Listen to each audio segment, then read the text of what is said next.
Hi, this is Dr. Gregory Sadler. I'm a professor of philosophy and the president and founder of an educational consulting company called Reason.io, where we put philosophy into practice. I've studied and taught philosophy for over 20 years, and I find that many people run into difficulties reading classic philosophical texts. Sometimes it's the way things are said or how the text is structured. But the concepts themselves are not always that complicated, and that's where I come in. To help students and lifelong learners, I've been producing longer lecture videos and posting them to YouTube. Many viewers say they find them useful. What you're currently watching is part of a new series of shorter videos, each of them focused on one core concept from an important philosophical text. I hope you find it useful as well. In his article, Minds, Brains, and Programs, after having introduced this famous thought experiment of the Chinese room in order to demonstrate that the strong AI claims that are being made about an AI actually understanding things don't seem to hold up. And before he goes on to engage some of the views of his critics and provide responses to them, Searle is going to pause for a moment as he says to block some common misunderstandings about understanding.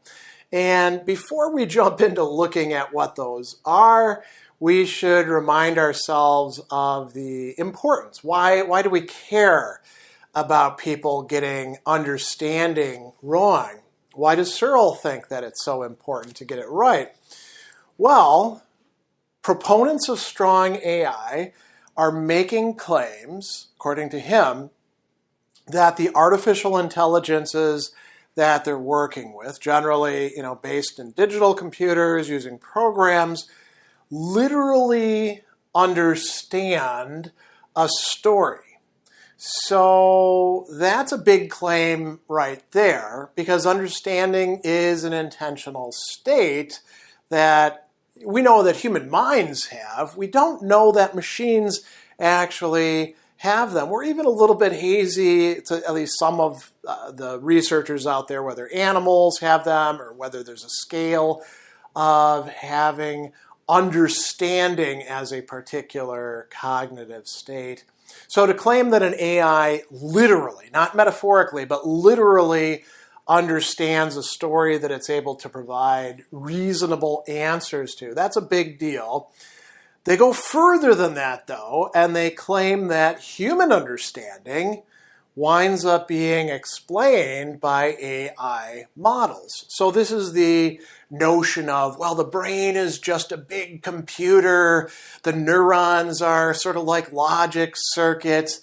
And some people say, yeah, that's completely true, and other people are like, yeah, I don't think so. There's some pretty important differences going on there. Searle himself, by the way, is willing to say that the human mind is indeed a machine, but it's not the kind of machine that a digital computer is.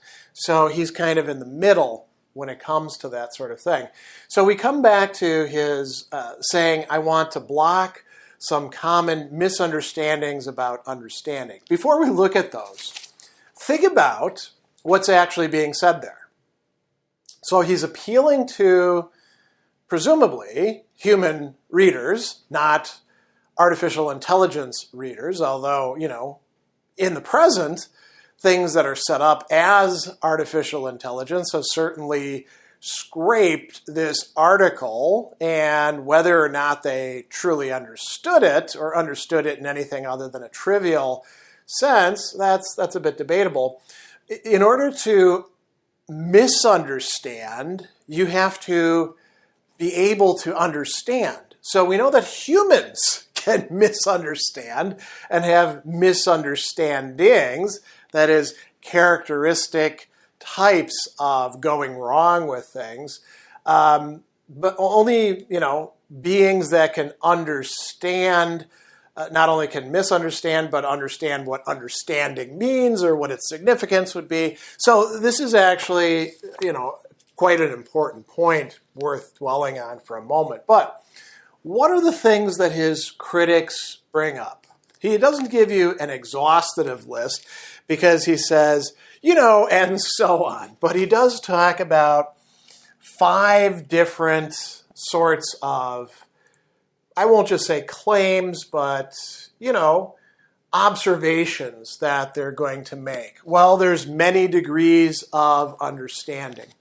Searle himself is going to concede that. He's going to talk a little bit later about understanding a story in English, understanding stories in French a little bit less, right? So there's degrees in how much we understand things.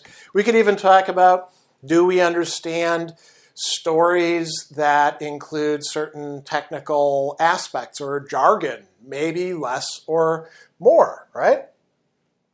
So that's something they bring up. And then they bring up something a bit more technical. Understanding is not a simple 2-level predicate. And, what does that mean? Well, we're talking in terms of logic and semantics. X understands Y is the formula that he's going to use. So, understands isn't just, X is red. It's saying something about the relation between X and Y. And maybe it's more complicated than that. It's not so straightforward in every single case. Then he brings up there being different kinds and levels of understanding. Now, levels sounds an awful lot like degrees, so maybe there's not a big difference there, but different kinds of understanding is understanding how to play a song by reading the sheet music for it, different than understanding when an interpretation of a song has some quality like good phrasing or soul or coolness to it. Yeah, probably so. There's different kinds of understanding. We come to another more technical thing. Often the law of the excluded middle doesn't apply straightforwardly to X understands Y. So we're saying there that if there is a logic to understanding, it's more complicated than the logic that we're accustomed to working with. That would actually seem to go, in problematic ways against artificial intelligence, though, because artificial intelligence is built up of logic circuits, isn't it? So, he doesn't go into any detail about that, but that could actually be a problem. And then whether X understands Y might be a matter for decision, so it might be a pragmatic matter, rather than a matter of fact. We just look at it and we say, aha, they do understand. The Turing test works like that. Alan Turing didn't say you check to see whether a computer can fool people into thinking that it's a human being 100% of the time. He was like, maybe 70% is a good amount. We'll have to figure that out as we go along. That's a matter of decision. Is understanding actually taking place? That's kind of a judgment call.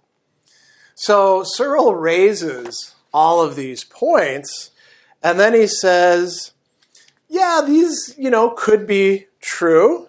Of course, but they have nothing to do with the points at issue. They're not relevant to the question that I'm concerned with. Why? Because he says there are clear cases in which understanding literally applies, and there are clear cases in which it does not apply, and that's all I need in order to get my criticism of strong AI claims off the ground. I don't have to worry about degrees of understanding or the kind of predicate that it is, or whether the law of the excluded middle applies, or whether there's pragmatic aspects, or whether there's different kinds of understanding. That's all nice. That's all great, but it's not relevant to what I'm pointing out. So he's going to shift our perspective here. And he talks about, with, as I mentioned already, levels. He says that I understand stories in English. That is clear to me, right? To a lesser degree, I can understand stories in French.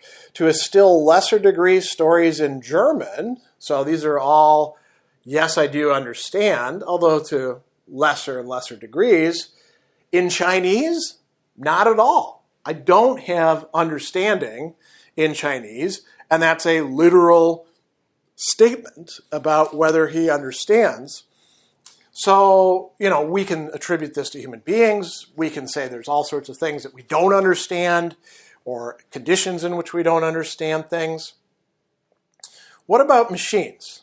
So he uses the example of his car and his adding machine. Now he's writing in 1980. Cars, mechanical things, didn't have lots of chips in them. The capacity to greet you when you get in the car with the little screen, maybe some voice, activated thing that says, "Hello there, owner. Where would you like to go? Let me tell you about the road conditions." But none of that would really make any difference for Searle. No matter how many digital computers you incorporate, they don't understand anything.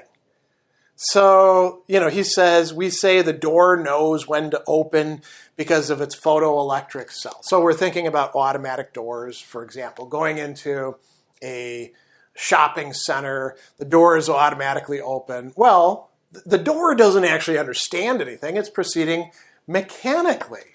There's no intentional state there. And he says that the adding machine, we say knows how to or understands how or is able to do addition and subtraction but not division, or the thermostat perceives changes in the temperature. And he says, what's going on there? Well, we often do in fact attribute understanding and other cognitive predicates like know or perceives or likes to or things like that. We attribute those by what he calls metaphor and analogy. So metaphor is the much broader context. Analogies are a certain kind of metaphor. We say, well, a brain perceives these things, and a computer is kind of like a brain, except its circuits are silicon and don't involve hormones moving around in them. The brain is more of a wetware sort of thing, maybe a little bit more complicated. But the computer is carrying out some sort of programming, and it perceives things as well. No, that's just an analogy. It's not literally true. So he says that we do this all the time. Why do we do this? So he gives you an interesting hypothesis. He tells us that the reason we do it is in artifacts we extend our own intentionality.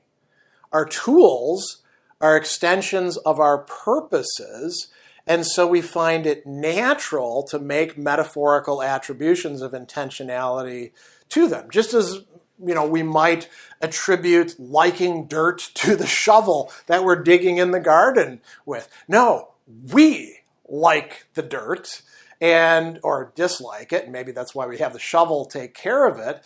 And we are extending that into these otherwise inanimate objects that don't have intentionality. So, understanding is an intentional state, so they don't actually have understanding.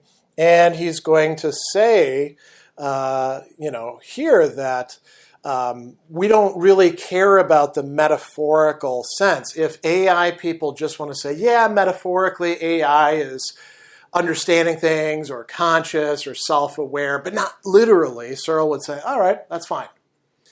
But if we're going to claim that literal understanding is taking place, he says, I'm going to argue that in the literal sense, the programmed computer understands what the car and the adding machine understand, namely exactly nothing, right?